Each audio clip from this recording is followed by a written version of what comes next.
Hey, what's up? It's your boy Gerard Green. Um, I really make videos, but I want to kind of start talking about some things that are important to me. And I feel like it's not okay to talk about issues until you understand, until you can speak about them intelligently. So I don't always have all the answers to things, and like many YouTubers, we're just on here just talking about things that we care about. We go off on rants about things that are important to us, and we pray that someone listens. And a lot of times it doesn't really prove to be effective if you're trying to get a point across, because the only people who watch your videos are people who believe in what you do. And that goes with Facebook posts, Instagram posts, all sources of social media. When you post things, they're only liked or shared or commented on usually by people who give a damn about what you give a damn about. So honestly, if you're trying to spread awareness, sometimes it's really hard because you're not reaching anyone but this small circle of people, right? So it's almost like, what the hell? Why do we become online activists if the only people who agree or watch our shit are people who agree with us in the past, So there's a lot going on in America right now. There's a lot going on in the world right now. But specifically America, I'm not going to say there's an influx of the killing of innocent black males, because it's been happening. It's just that it's just now, the media has decided to pay attention or to glamorize it. But like, the real people who should pay attention are people who might be close to us.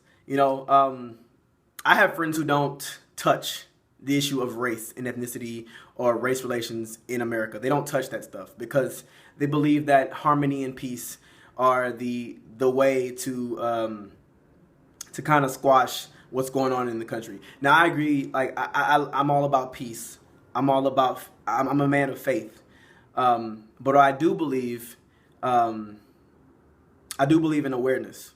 I believe in raising awareness to certain issues. I believe in education. I believe that we should educate people on these issues, because here's the thing.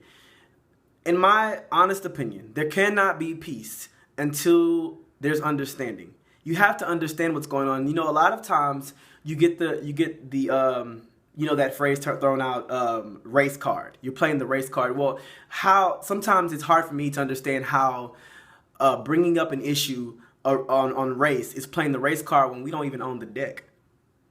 But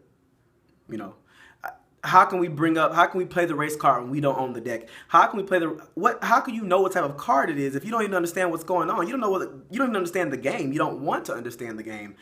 But I really, really, really want my friends to see. I would like to engage in conversation with friends who honestly they don't take the time of day to learn about Eric Garner or Mike Brown or even Trayvon Martin. They hear it because it's sensationalized by the media, but they don't want to look any further because to them it's just race baiting.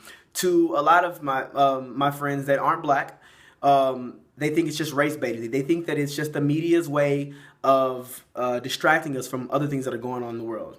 But I think that it's really important, if you live in America and you think that we should all be treated equally, we're all not treated equally by just praying that the situation goes away. I do believe in prayer. Like I said, I am a man of faith. But I also feel like we should also pray for understanding. We should pray for understanding first. We should pray that we all would sit around and not sit around in kumbaya, but we would engage in conversation. I find in my experience, I can't speak for all black people, and I'm not speaking against white people. I'm not speaking against any color. What I'm saying is I have found that when I've brought up issues of race or racism in conversation with people who aren't black, they shut off. Or they deflect. They shut off, or they deflect, or they say, "Oh, you're playing the race card. Oh, it's not about this. It's not about." As a black man who went to a predominantly white institution, grew up in a predominantly white area, I have seen racism in such a broad spectrum. I've seen blatant racism. I've seen, people say things to me. When I was younger, I didn't catch things. Now that I'm older, I understand what it means. Racism is this ugly word. It's like Voldemort, right? It's like the word that should not be said. Because the minute the word racism is brought up, people immediately get into their feelings and they shut off because no one wants to believe that they're racist. No one wants to assume that they're racist. They might say, "Oh, I have this many black friends," or I hang out with black friends all the time. A good friend of mine said that, a white woman, she said that if you're not actively against racism, you're a passive racist. I'm sorry, I know I'm all over the place, but I honestly feel like we have to educate each other. We have to look at the problem and say, hey, there's a problem. Instead of saying, let's just love one another. Let's just forget all this black, white stuff. Let's just love one another. Like, you cannot sweep issues under the rug. You have to understand that a lot of these people in hoods or ghettos, as you call them, like, you have to understand why these ghettos, these hoods were put in place in the first place. Like, yeah, slavery is over, but we have to understand the lasting effects of slavery. Why there's a class system, like why there's a upper class, a middle class, a lower class. Like, you have to understand these things. If you don't understand them and you just want them to go away by loving and just like, the beginning of love, in my opinion, is understanding. And you cannot love if you don't understand what your brother or sister is going through. You can't call me brother if you don't know what I'm going through. You can't call me brother if you just assume that I'm playing a race card just to play it. That's not right. So the beginning of love is understanding. And so what I think is that people who are so close-minded and close their ears and eyes to what's going on, the only way we can effectively make a change in this world is to honestly unveil our eyes, stop screaming out race card or this is reverse racism, and just listen. Like, really just listen and understand like what's going on. On Facebook, when I post Facebook statuses and stuff, I know who likes my statuses. They're all black people. It's all black people like my statuses, you know what I'm saying? Like, because they understand where I'm coming from. My white friends, they might look at my status and say, oh, there goes Gerard again with another one of his race baiting statuses. I'm not going to play into that. And so they don't. And so there goes another status, that falls upon deaf eyes. It falls upon deaf eyes. Deaf eyes, you know what I'm saying? Maybe I'll make that a new thing, deaf eyes. No. You have men being killed in the streets by police officers. Eric Garner was just killed. He was put in a chokehold. And then the police department is saying he wasn't placed in a chokehold. Did you not see the video? I saw the video. Now, I will say this. All the marching and the protesting, that's good, but whenever the hype is over, what do we do next? Like, what's all the marching for? Like let's march. I'm not belittling, but we marched when Trayvon Martin was killed. People wore hoodies and bought Skittles and tea and took pictures on Instagram. Like, but you're not reaching anybody. You know what I'm saying? Like we have to keep saying these people's names. We have to keep saying their names. We have to keep saying Jordan Davis's name. We have to keep saying Trayvon Martin's name. We have to keep saying Eric Garner's name. We have to keep saying Mike Brown's name. We have to say their names. Like, you have to know these people. And people are probably going to be tired and roll their eyes. And if they roll their eyes, that is the bigger problem. When people don't want to listen, when they don't want to hear anything that's going on, all they want to believe is that, well, I'm not racist, so I'm not going to listen to that. You know what I'm saying?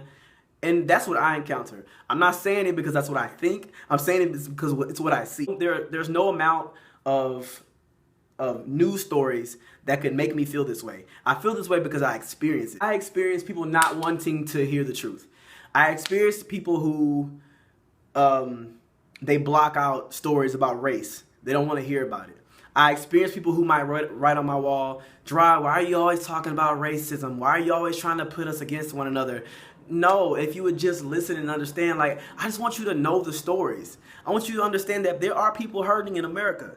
There are black people hurting in America, and you don't even know about it because you don't want to know about it. You choose not to know about it. Now, I'm not going to put all the blame on white people, because I do feel that we have a responsibility. I think black people have a responsibility to themselves, to ourselves. We have to be responsible for ourselves and our actions. But if you would understand the things that are going on, the plight, the disparities that are, the injustices that we still face, like, you have to understand those things. And how else are you going to understand them but to open your eyes and to open your ears and listen? That's all I'm saying, man. Just listen to what's going on. Like, be present. Everyone should care. Everyone in this country should care about Mike Brown, Trayvon Martin, Eric Garner, Jordan Davis. Everyone should care. And we talk about how we should.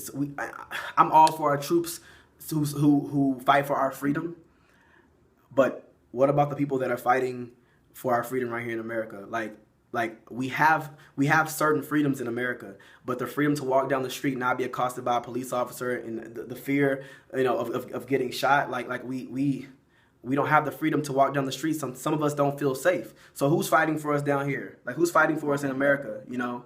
Like, this video to you may seem ill-informed, uneducated. It's what it is. It's like I said, we're YouTubers. We get on here and we talk about our feelings. We get in our feelings. And my whole thing is the beginning of love is understanding. That's just how I feel. When you search yourself, like what do you truly believe about how we should handle these issues? Like, you have to understand what's going on. Talk to your brother or sister. Listen to your brother or sister. Listen to us. You know what I'm saying? Like, that's what makes us brothers. When you can honestly listen and understand what's going on. You might not relate to the situation. You might not relate to what's going on in America. You might not relate to what's going on in Black America. But the least you could do is listen and try to understand. And after all the trying and understanding and listening if it doesn't work out for you, then hell. I make videos. I always want to be about peace. And that's kind of where I always want to be. Like, it's not about separating it. To me, it's not about, oh, you're white, so stay over there. You're Black, stay over here. You're Asian, stay over there. It's not about that. But it is about understanding. If you come to me and you want me to understand something about you, if I see your heart, I will try my hardest to understand. And I think the same thing needs to happen in reverse. I love those of you who watch my videos and support me. I love my friends who may or may not agree with what I'm saying. I still love you. We have to promote peace, but we also have to promote understanding. That's the only way to love. All right? Peace!